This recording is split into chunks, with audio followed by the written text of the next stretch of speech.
አማራ ስለሚባለው ብሔረሰብ ነው። ስለዚህ ብሔረሰብ ለመግለጽ የፈለጉት ምክንያት ወያኔና ሻዕቢያ ሀገርን ለመገንጠልና ለማስገንጠል የኢትዮጵያ ግንድ የሆኑትን ብሔረሰቦች ለመነጣጠልና ለማፋጀት አይነተኛ ስልት አድርገው የሚጠቀሙበት መሰረተ ቢስና እጅግ ያሰለቸ ነገር ቢኖር እያንዳንዱ ብሔረሰብ በውስጡ የራሱ ገዢ መደብ እንዳለና እነዚህም የተለያዩ ብሔረሰብ ገዢ መደቦች በጥቅምና በመደብ ተሳስረው ሰፊውን ሕዝብ በጋራ እንዳልገዙና እንዳልመዘበሩ ሁሉ ጨቋኝ አማራ፣ በዝባዥ አማራ፣ ገዢው አማራ፣ ሁሉን ክፉ ነገር አድራጊ አማራ እየተባለ የሚነገረው ነገር ነው። ለመሆኑ አማራ ማለት ምን ማለት ነው? ይህ ስያሜና ቃላት መቼና ከየት የመጣ ወይም የተገኘ ነው? በጣም ራቅ ባለው ጥንት ጊዜ እስራኤላውያን ኢትዮጵያን ሊጎበኙ ይመጣሉ። የሀገራችንን በደንና በዱር አራዊት ያሸበረቁ የተራራና የኮረብታ ሰንሰለቶች በእነኚህ መካከል ያሉትን ቁጥራቸው የበዛ ወንዞችና ሸለቆዎች በአጠቃላይ የኢትዮጵያን መልክዓ ምድር ገጽታና የሕዝቡን ባህልና አኗኗር እነሱ ከሚኖሩበት ማዕከላዊ ምስራቅ መልክዓ ምድር አቀማመጥና ሕዝብ ጋር በማነጻጸር በጣም ይደነቃሉ፣ ይመሰጣሉ። እነኚህ ጎብኚዎች ከብዙ ቆይታ በኋላ ወደ ሀገራቸው ተመልሰው የአማራን ሀገር አየን ወይም በአማራ ሀገር ጉዞ የሚል ጽሑፍ አውጥተው ኢትዮጵያን ከህዝባቸው ያስተዋውቃሉ። በዕብራይስጥ ወይም በሂብሩ ቋንቋ አማ ማለት ህዝብ ማለት ነው። ሐራ ማለት ተራራ ማለት ነው። በዚህ መሰረት እስራኤሎቹ ሊገልጹ ወይም ሊሉ የፈለጉት በተራራ ላይ የሚኖር ህዝብ ማለታቸው ነው። ስለሆነም አምሃራ አሉ። ይህ ቋንቋና ስያሜ ከዚህ በፊት በሀገራችን አይታወቅም። በዚህ የሚጠራ ብሔረሰብ የለም። ሀገር በቀል ቋንቋም አይደለም። በኢትዮጵያውያን ትክክለኛ ትርጉምና አነጋገር አምሃራ ማለት ደገኛ ማለት ነው።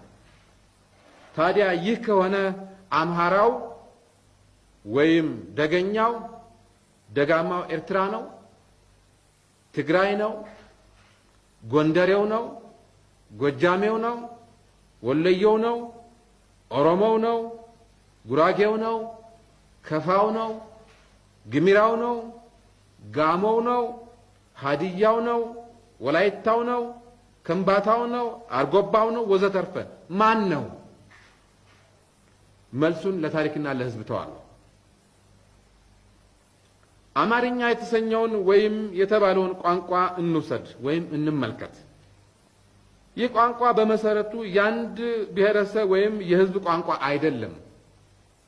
ይህ ቋንቋ ከግዕዝ፣ ከዕብራይስጥ፣ ከአረብኛና ከተቀሩት የሀገሪቱ ልዩ ልዩ ብሔረሰቦች ቋንቋ የተቀመረ ሲሆን በየጊዜው ከየብሔረሰቡ የተወለዱና ለስልጣን የታደሉ ወይም ስልጣን የያዙ ነገስታት የሚጠቀሙበት የቤተ መንግስት ቋንቋ ነው። የአንድ ብሔረሰብ ቋንቋ አይደለም። ይህ ቋንቋ በዚህ ምክንያት በአጭር ጊዜ ውስጥ አድጎና በልጽጎ የኢትዮጵያውያን የጋራ ቋንቋ ከመሆኑ ባሻገር በዓለምም የታወቀ ለማስተማርና ለስነ ጽሑፍ የበቃ ብቸኛ አፍሪካዊ ቋንቋ ነው። ሐቁና ታሪኩ ይሄ ነው። ይህንን ሐቅና ታሪክ ጥቂት ምሁራንና በይበልጥ የውጭ ዓለም በሚገባ ሲያውቀው አብዛኛው ኢትዮጵያውያን አናውቀውም። ብሔረሰብንና ቋንቋን በተመለከተ በአብዮቱ ዓመታት ምናልባት እኩልነትና ዲሞክራሲን እናስተምራለን ብለን ሁላችንም ከሚገባው በላይ ሳናከረውና ሕዝቡንም ሳናሳስተው እንዳልቀረን እገምታለሁ።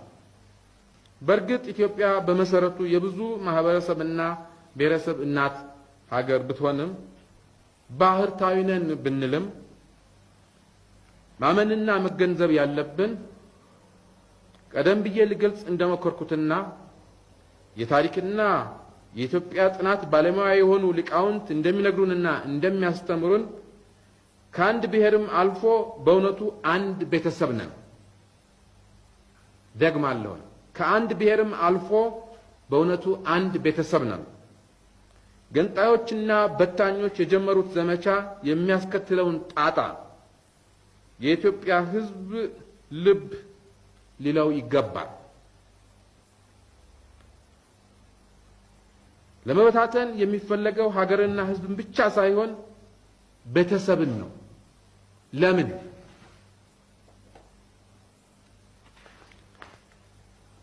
ሐቅና እውነተኛ ታሪክን ያለማወቅ ኃጢአት አይደለም፣ አለማወቅ ነው። በዚህ ሰውን መኮነን ያስቸግራል።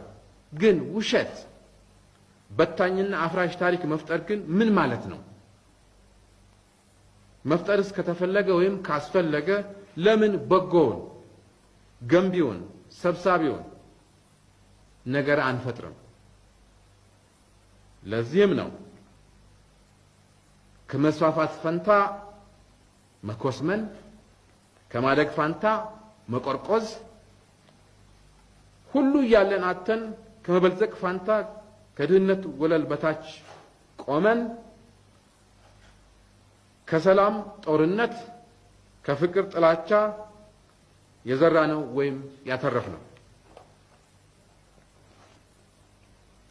አንዳንዶቹ እንደሚሉት በጎሳም ይሁን በአሁኑ ጊዜ አንዱን ጎሳ ሌላው የሚጨቁንበት፣ አንዱን ቋንቋ ሌላው የሚያፍንበት ወይም አንድ ጎሳ የሚገዛበትና ጠመንጃ ለማማዘዝ የሚያስችል ይሄ ነው የሚባል ምክንያት አለ ወይ?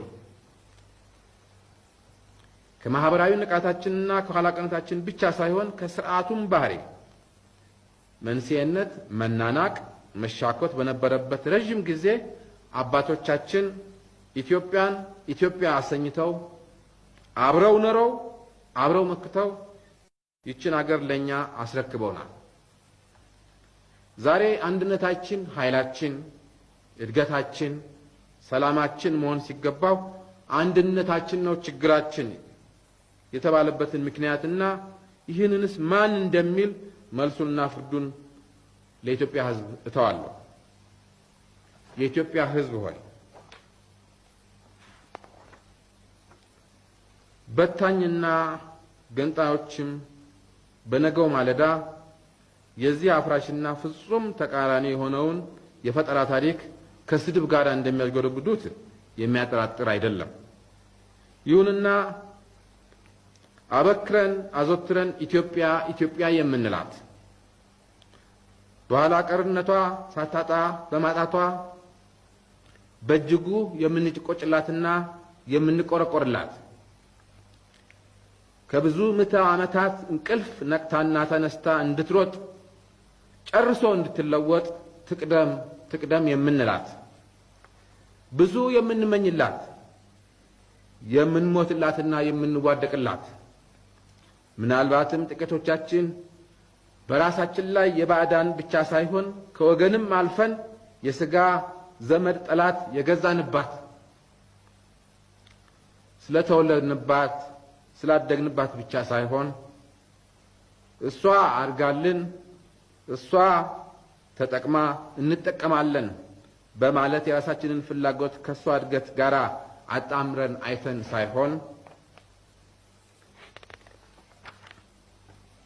በእያንዳንዳችን ሕሊናና ልቦና ጠንካራ ፍቅሯን የሰረጸብን ልዩ ሁኔታ አለ።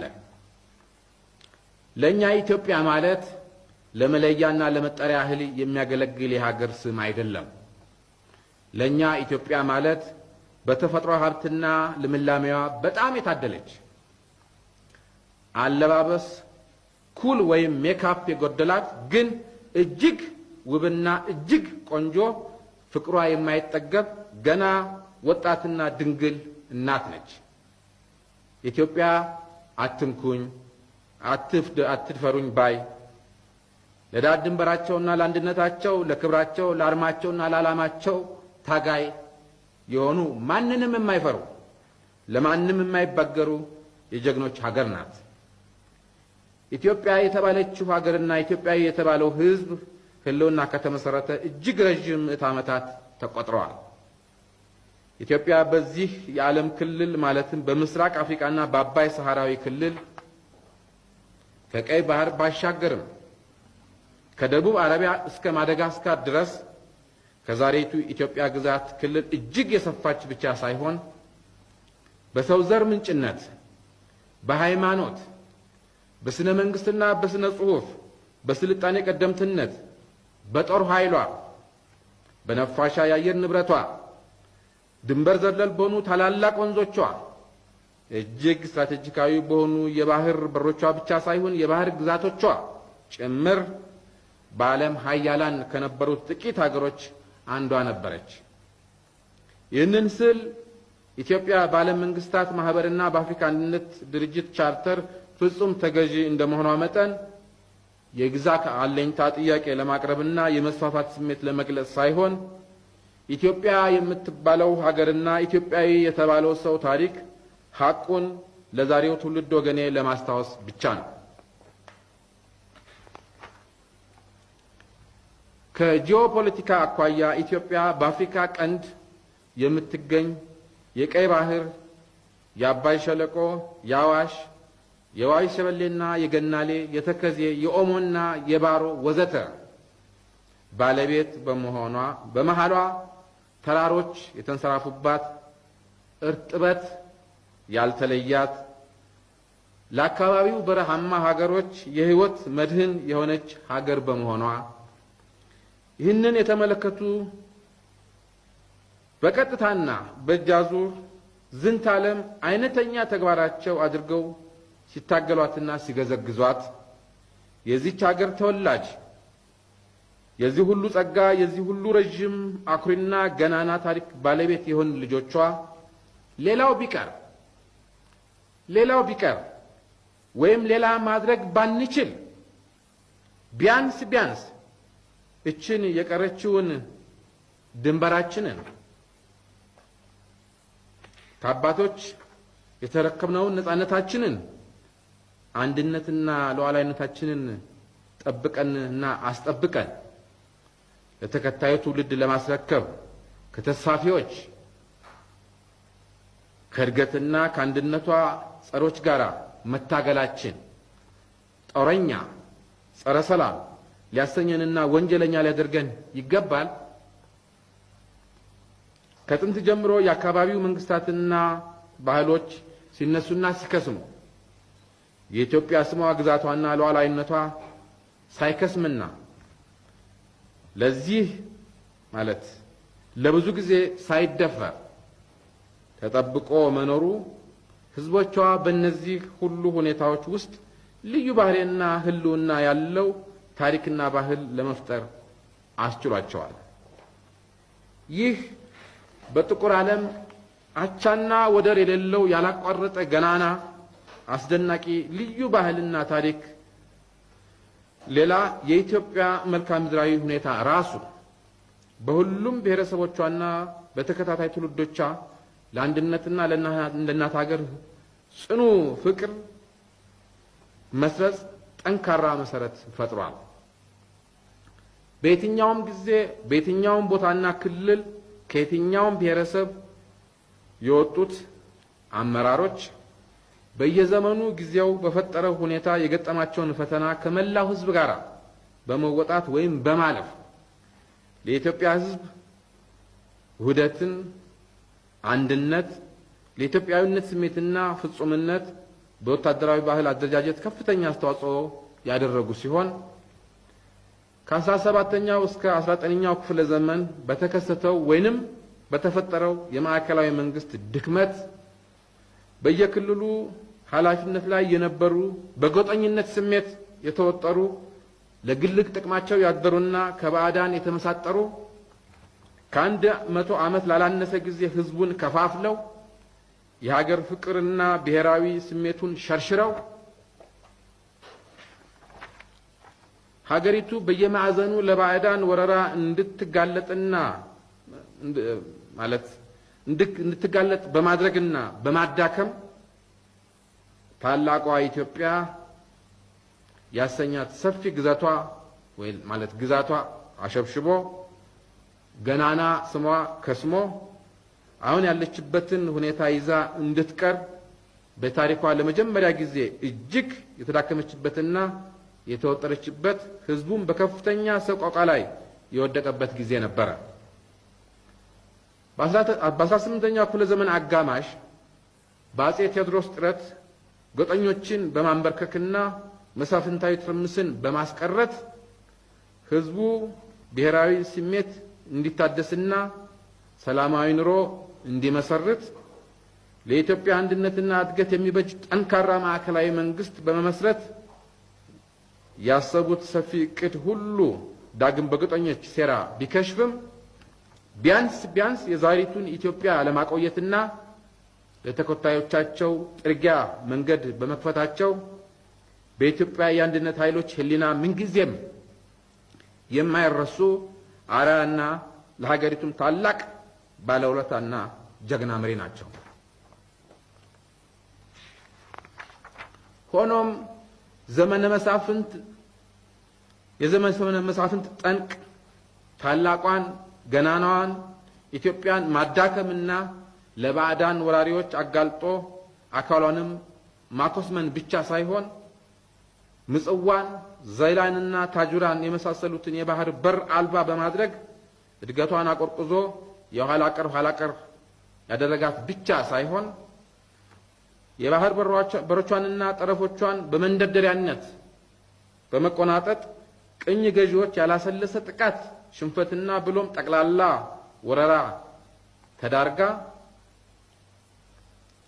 በዚህ አይነት ሂደት ኩሩና ቆፍጣናው የኢትዮጵያ ህዝብ በባዕዳን ባህል ተበከለ። ራሱን አስተዳዳሪና በራሱ የሚተማመነው ህዝብ የባዕዳን ጥገኛና ለማኝ ሆነ። ኩራቱ፣ ብሔራዊ ስሜቱ ደፈረሰ። ዛሬ ይህ ትውልድ ይህንን ሁሉ ችግር ወረሰ። ዛሬም ለሰላማችን፣ ለማህበራዊ ደህንነታችን፣ ለአንድነታችን ጸር መሆን ብቻ ሳይሆን ለህልውናችንም አሳሳቢ የሆኑ ፈተናዎች ገጥመውናል። ዛሬም የመስፋፋት ፍላጎትና የመሬት ጥያቄ አለብን። ዛሬም የህልውና የውሃና የለም አፈር ጥያቄ አለብን። ዛሬም የእጅ አዙር ጦርነት፣ የባህል ወረራና የስነ-ልቦና ሰለባ ዘመቻ አለብን። ይህም ሆኖ ከቀድሞው ትውልድ የዛሬውን ትውልድ ፈተናና ችግር ልዩ የሚያደርገው በዚህ ለምዕተ ዓመታት ያላሰለሰው የጠላቶቻችን ሴራና ቡርበራ በህዝባችን ላይ ያሳደረው ተጽዕኖ፣ የእነኚህ ታሪካዊ ጠላቶቻችን ዓላማና ጥቅም አራማጅ የሆኑ ቅጥረኞችና ከሃዲዎች በየጊዜው እንደ አሸን መፍላት፣ በገሃድ ጠላቶቻችን ጋር አብረው እናት ሀገራቸውን ከመውጋትና ከማዳከም አልፈው ተርፈው ኢትዮጵያ የምትባል ሀገርና ኢትዮጵያዊ የተባለ ህዝብ የለም እስከ ማለት መድረሳቸው ነው። ይህንንም ምኞትና አባባል እውን ለማድረግ ህዝቡን በጎሳና በሃይማኖት ከፋፍሎ የመንደር ፓርቲና መንግስት አቋቁመው ሀገሪቱን ለማፈራረስ የሚደረገው የተቀናጀ ጥረት በተፋፋመ ሁኔታ መቀጠሉ ነው። የኢትዮጵያ ህዝብ የመጀመሪያውን ክፍል እዚህ ላይ አቁመን ረፍት እናደርጋለን። አመሰግናለሁ።